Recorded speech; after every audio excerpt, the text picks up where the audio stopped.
Hello, welcome to Career Launchers YT channel. Welcome to our YT channel exclusively for MBA aspirants.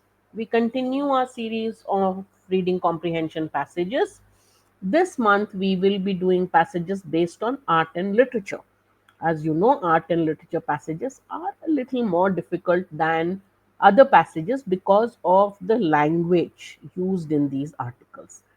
If you're watching a recording of this, pause the video, go through the passage on your own in a timed manner. That means each slide you should read in 1 minute, maximum 1.5 minutes. If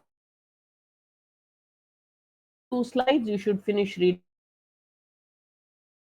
in 3 minutes. If there are 3 slides, obviously 4.5 minutes. Then spend about a minute to a minute and a half per question initially. All right. After you're done with it, then watch the recording, watch how I read and summarize it, and how I answer the questions. And if you make a mistake in any of the questions, find out why and how. All right. Shall we start? All right. This passage is about 490 words long. Let us read it. Now, I'm not going to read the Chinese words. I don't know how to pronounce them, so I'll only read the English version. The Chinese word for fiction literally means small talk or small sayings. Chinese literary culture had a rigid hierarchy of discourses with Confucian classics and official histories at the top. Imaginative narrative texts like Jiaoshuo were placed at the bottom. So Confucius, his classics, official histories at the top of the hierarchy, anything which had imagination, creative narration were at the bottom. However, whenever you come across this word, be careful. However, it would be misleading to say that Xiaoshuo was denigrated. It was not berated, it was not looked down on because it was imaginary. While philosophical texts and histories were elevated, denigrated, looked down, elevated, hyped because they were real. So the real reason why Xiaoshuo or fiction were considered at the bottom of the hierarchy was not because they were imaginative, right? Since Chinese metaphysics doesn't posit a fixed transcendent reality, reality was seen as an ever-changing process. So anything that is fictional was not seen as inferior because reality itself was not fixed according to the according to Chinese metaphysics. It was ever-changing. Categories were thus not based on inherent essences, but what was the basis of the hierarchy? Functions and behavioral tendencies. So, what is the first paragraph about? Fiction in Chinese means small talk. In the Chinese hierarchy, Confucian classics, histories are at the top of the hierarchy. Fiction was at the bottom of the hierarchy, but author says not because of the imaginary or fictional nature of it. It was because when they categorized writing or literature, it was on the basis of functions and behavioral tendencies. The difference between discourses labeled Jiaoshuo and Great Learning, which is Confucian classics and histories, wasn't that one was unreal and the other was real. The classification of Confucian classics and histories as Great Learning and Jiaoshuo, the others, narrative fiction, was not on the basis of real and unreal. What was it the basis of? All discourse was understood as an account of the world. The difference between small talk and great learning was the extent to which it was adopted to organize how people live. What was the real difference? The extent to which it was adopted to one's real life. Joshua wasn't understood in the context of reality. It wasn't metaphysically second class. It was lower in hierarchy because of its function. Its function wasn't as grand as the classics. Its role in organizing how humans lived was not as grand as the classics. Understood? Second slide. Since the Confucian classics were considered canon, canon means law, There was little room for philosophical textual scholarship beyond commentary. It was law. So there was just commentary on it. There was not no room for contemplating the philosophical textual scholarship. It was not open to it. But history had to be continually produced. So historiography, that the study of written history, became the most revered genre and eventually the paradigm for all cultural discourse. They said that what is real is transcendental, it's not fixed. So history had to be produced. That's why historiography, the study of written history, became the most revered genre for all cultural discourse. A Western explanation would say Xiao Shuo was fake, history was real. But that is inappropriate, attributing inappropriate metaphysical assumptions to the Chinese framework. The Chinese framework did not use this assumption. If you are calling it fake, then you are attributing an inappropriate, wrong assumption. Got it? Furthermore, the pairing of Xiao imaginary and history actual isn't exemplified by the works themselves. So the works themselves cannot be categorized as purely imaginary or purely history. Why? Early fiction included reports of what occurred, and official histories allowed invention and fabrication. There's a very thin line between the two. Instead, Zhao's separation from history had to do with its interpretive difficulties rather than its being fabricated. It was fabricated, it was imaginary. But the fact that it is not considered history was because of its interpretive difficulties, the difficulties in interpreting it. Xiaoshua's weakness, excuse me,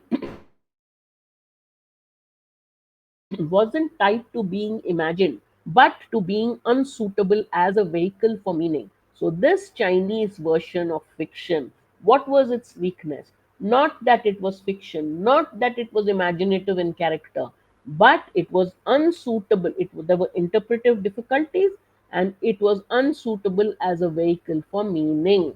History was prioritized not because it spoke of true things. Author is telling 100 times.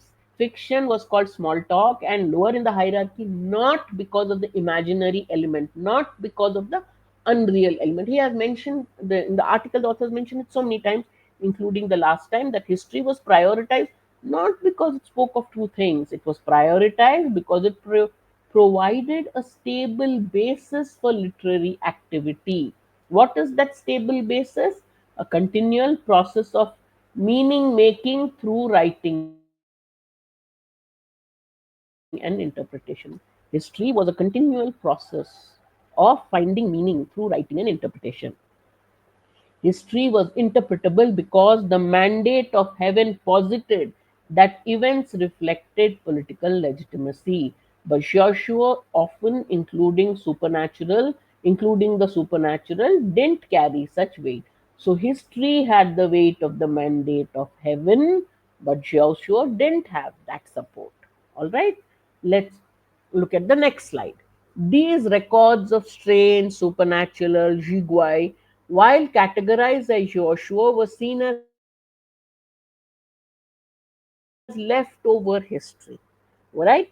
It was worth preserving but unsuitable for official history due to their weirdness.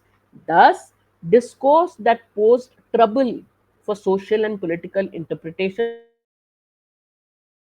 was considered insignificant, hence Xiao. That is why all that discourse, which included the supernatural, the imaginative, all was difficult to interpret. That's why it was considered insignificant, not because it was fictional, because of the difficulty of social and political interpretation. Scholars were unsure what meaning could be drawn from them. The distinction between Joshua and history wasn't about fiction versus reality, but whether discourse fit a stable communal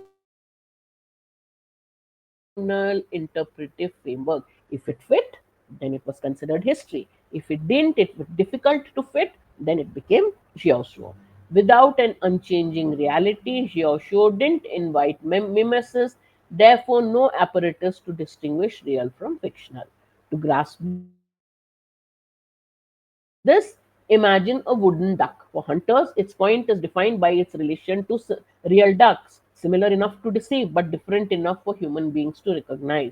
Like this duck, Xiaoshuo's meaning depends on its function, not in its reality. Just like the wooden duck, its importance depends on its function, not in its reality. It's not a real duck. Got it? Okay, understood. Let's look at the first question. The author believes that Zhao Shuo was considered small in Chinese literary culture for all of the following reasons, except that it included accounts of supernatural events that lacked a clear interpretive statement. So, because interpretation was difficult, because they were weird, they were considered part of fiction. True. So this is not a correct answer. Was based on fictional imagination seen as less connected to reality. This is a correct answer. Author doesn't believe that.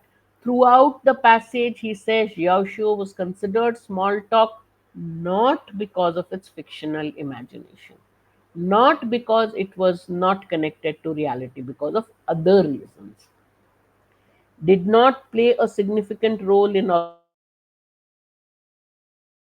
organizing social or political life. He did not say that. Could not be integrated into stable communal meaning making processes. He didn't say that.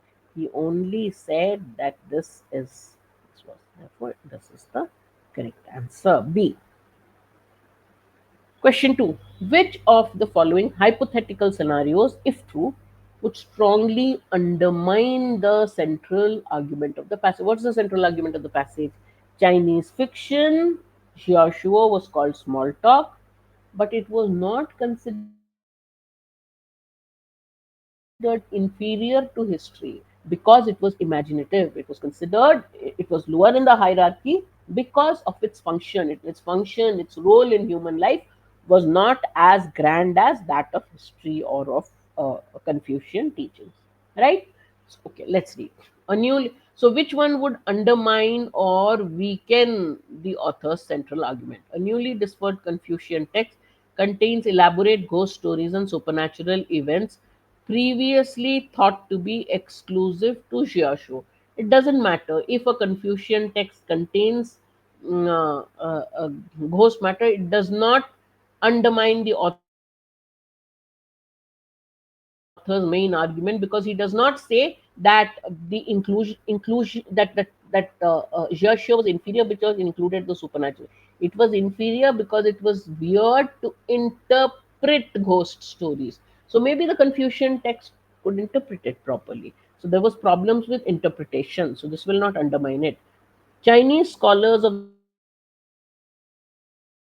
the past explicitly stated that fiction was inferior to history because it was imaginary and unreal. Now, if this is true, then the author's main point that Joshua of Small Talk was inferior to history not because of its imaginative element, not because it was unreal, but because of other reasons. That would be undermined. Therefore, B is my correct answer. Let's quickly look at C and D and eliminate them. Several official histories were found to be filled with fabrications, yet they retained high cultural value. The author has not said that fiction did not have cultural value.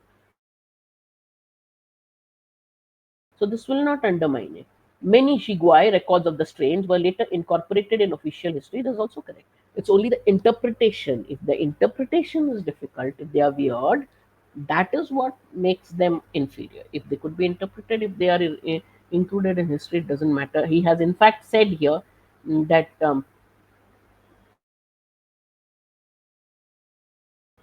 they were worth preserving but unsuitable for official history due to their weirdness. Maybe later, if they were found suitable, it would not undermine the author's argument. Therefore, the correct answer is option B. Question 3. In the context of the passage, it can be inferred that historiography, historiography, sorry, held a privileged position in Chinese literary culture for centuries. for all of the following reasons except history provided a continuous study of history provided a continuous and stable platform. Correct, authors mentioned it. History was seen as a way to reinforce the legitimacy of political power. It was seen as having the mandate of heaven. Correct.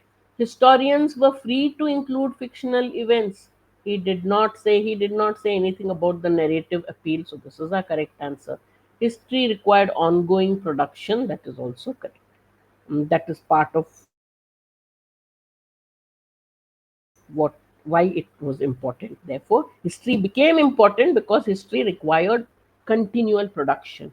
And Confucian classics are canon, they are law. So what can you do? You can keep reading and keep interpreting it and finding new meaning, right? So A, B, and D have been given. We have to find the accept answer. Accept is C. C is not the reason why it became important. Okay, the author has said they may include fictional elements, but does not mean that they included it freely or whenever they wanted to increase the narrative appeal. Nothing about that has been mentioned. Question 4.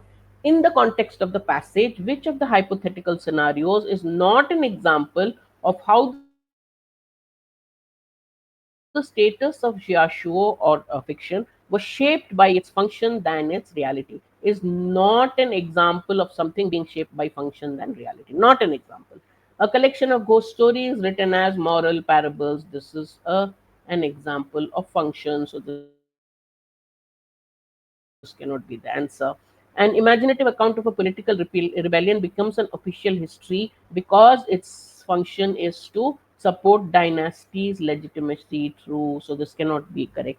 A widely read Xiaoshu about everyday life is reclassified as history after discovering that its author was a court historian. This is an example of authorship, not function. So therefore, this is an example of authorship, not function. So therefore, this is not an example of how Xiaoshu status was shaped by its function. A set of philosophical dialogues is classified because author used invented characters to present. This is its function, to present real debates. So C is the correct answer. All right. I hope you. How many of the questions did you get correct? I hope you got all of them correct. Correct answer is C. All right. If you have any questions, put it in the chat box. We will see it later and answer it for you. If you have any inquiry about our courses, do call 8130038836. One of our counselors will attend to your needs. If you